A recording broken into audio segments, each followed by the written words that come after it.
प्रधानमंत्री मोदी को मुसलमानों की फिक्र है। वो मुसलमानों की तकदीर बदलना चाहते हैं, उनके बच्चों को शिक्षा और नौकरी देना चाहते हैं। लेकिन कुछ लोग हैं जो मुसलमानों को डराकर सिर्फ वोट लेना चाहते हैं। यूसीसी के नाम पर अफवाहें बुलेट की रफ्तार से फैलाई जा रही है। मुसलमानों को डराया जा रहा है कि निकाह से लेकर अंतिम सफर तक तमाम रिवाजें बदल दी जाएंगी। मुसलमानों को 7 फेरे लेने पड़ेंगे। कब्रिस्तान में कफन दफन की प्रक्रिया बंद हो जाएगी। अभी यूसीसी का फाइनल ड्राफ्ट भी नहीं बना तो फिर कौन ऐसी बातें फैला रहा है? उसका एजेंडा क्या है? क्या 2024 में जमानत बचाने के लिए मुसलमानों को फिर से मोहरा बनाया जा रहा है? इन तमाम सवालों के जवाब इस रिपोर्ट में देखिए। यूसीसी के नाम पर मुसलमानों को कौन शमशान और कब्रिस्तान का डर दिखा रहा है? कौन ऐसी अफवाहें फैला रहा है कि यूसीसी लागू होते ही कब्रिस्तान के गेट बंद कर दिए जाएंगे, मुर्दों को दफन करने का रिवाज खत्म हो जाएगा और मुसलमानों को भी हिंदुओं की तरह दाह संस्कार करना पड़ेगा? वो कौन लोग हैं जो देश के मुसलमानों को डरा रहे हैं कि यूसीसी लागू हुआ तो निकाह बैन हो जाएगा और मुसलमानों को भी हिंदुओं की तरह 7 फेरे लेने पड़ेंगे? सोशल मीडिया पर ऐसे हेट मॉन्गर भरे पड़े हैं जो यूसीसी के नाम पर 2400 घंटे रायता फैला रहे हैं। इस ट्वीट के इन शब्दों पर गौर कीजिए। शादी 7 फेरों के साथ होगी, निकाह नहीं होगा और शवों का दाह संस्कार किया जाएगा। अब इस ट्वीट को सोशल मीडिया पर ठेलने वालों की पहचान खुद देख लीजिए। नफरती एजेंडा चलाने वाले ऐसे लोगों के बहकावे में आने से ज्यादा जरूरी है कि देश का मुसलमान यूसीसी की सच्चाई को समझे, जिसका ड्राफ्ट अभी आना बाकी है। अभी तक देश में हिंदुओं के लिए हिंदू पर्सनल लॉ है और मुसलमानों के लिए मुस्लिम पर्सनल लॉ। यूसीसी का मकसद 2 कानूनों को खत्म कर एक कानून लाना है, जबकि अफवाह फैलाने वाले मुसलमानों को डरा रहे हैं कि यूसीसी में सिर्फ मुस्लिम पर्सनल लॉ को खत्म किया जाएगा और हिंदू पर्सनल लॉ के तहत सारे काम होंगे, जो सच्चाई से कोसों दूर है। अब हम आपको बताते हैं कि यूसीसी आने पर मुसलमानों के लिए क्या बदल जाएगा और क्या नहीं बदलेगा।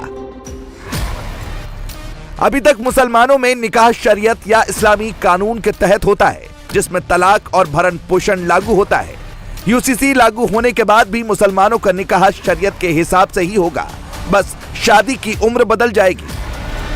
अभी तक देश में बेटियों की शादी की न्यूनतम उम्र 18 साल है, जबकि मुसलमानों में कम उम्र की शादी को जायज ठहरा दिया जाता है।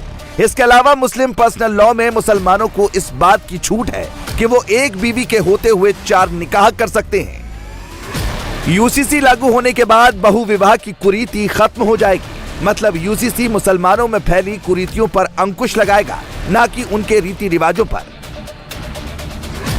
लिहाजा यूसीसी लागू होने के बाद भी निकाह और कब्रिस्तान में दफन करने की परंपरा बनी रहेगी।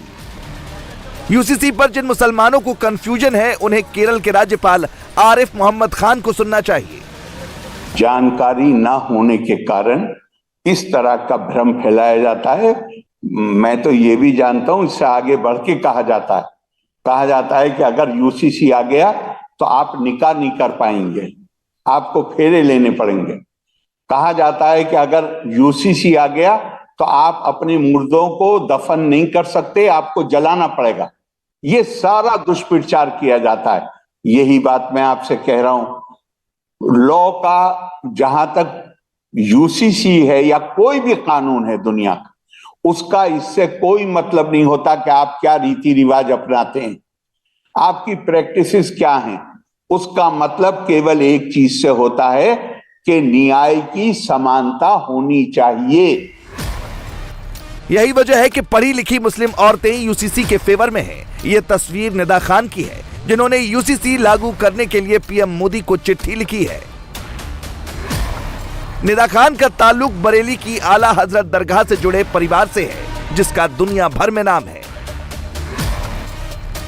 लेकिन जमीयत उलेमा हिंद और all India Muslim personal law board UCC का विरोध कर रहे हैं।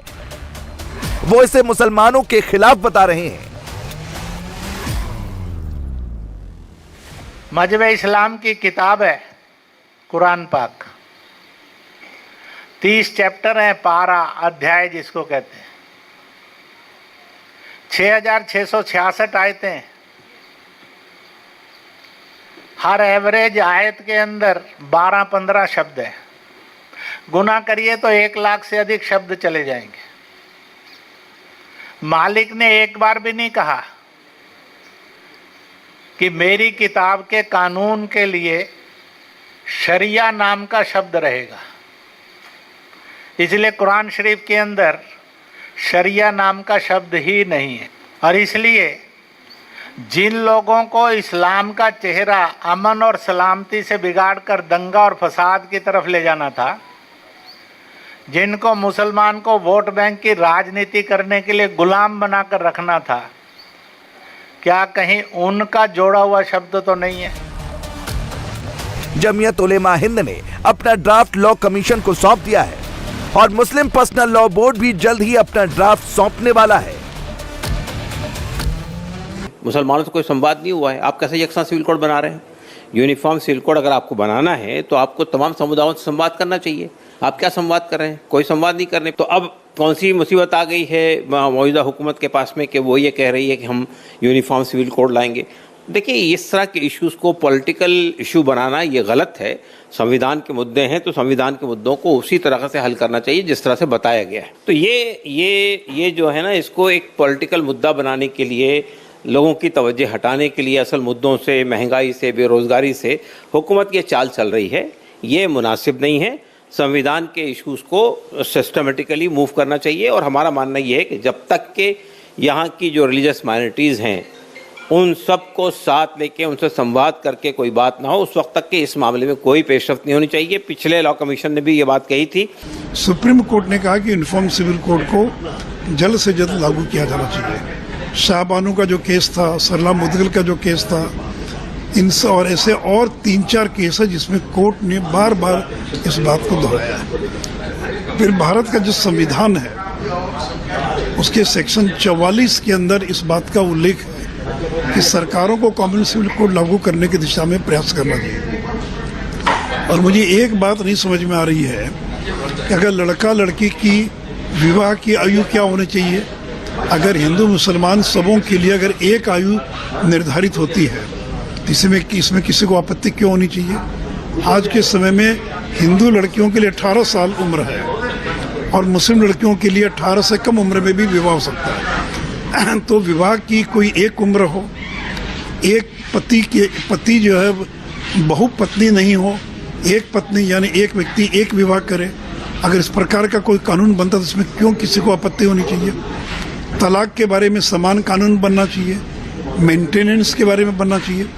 तो ये तो ऐसे मुद्दे जिसमें कोई विवाद ही नहीं है।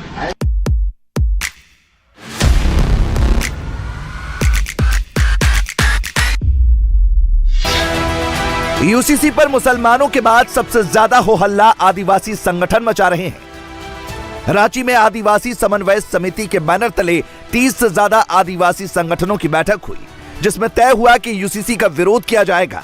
इसकी वजह भी समझना जरूरी है। आदिवासियों को डर है कि यूसीसी लागू होने के बाद छोटा Nagpur tenancy act, Santhal Pargana tenancy act, SPC act और पेसा एक्ट खत्म हो जाएंगे। ये सभी एक्ट आदिवासियों की जमीन के अधिकार से जुड़े हुए हैं। ये कानून उन्हें जमीन की सुरक्षा देते हैं। आदिवासी कानूनों में महिलाओं को शादी के बाद पैतृक संपत्ति में अधिकार नहीं मिलता। उन्हें डर है कि यूसीसी लागू होने से संपत्ति में बेटों और बेटियों के बीच बंटवारा होगा। आदिवासियों के बीच शादी और तलाक सहित कई अन्य पारंपरिक कानून प्रचलित हैं, जिन पर असर पड़ेगा। अगर कोई गैर आदिवासी व्यक्ति एक आदिवासी महिला से शादी करता है तो उसकी अगली पीढ़ी की महिला को जमीन का अधिकार मिलेगा, लेकिन उनकी शादी की परंपराओं, उनके त्योहारों और रीति रिवाजों पर कोई असर नहीं पड़ेगा। इंडिया टीवी हर वक्त हर जगह डाउनलोड करने के लिए सर्च करें India TV news Google play store या ऐप स्टोर पर।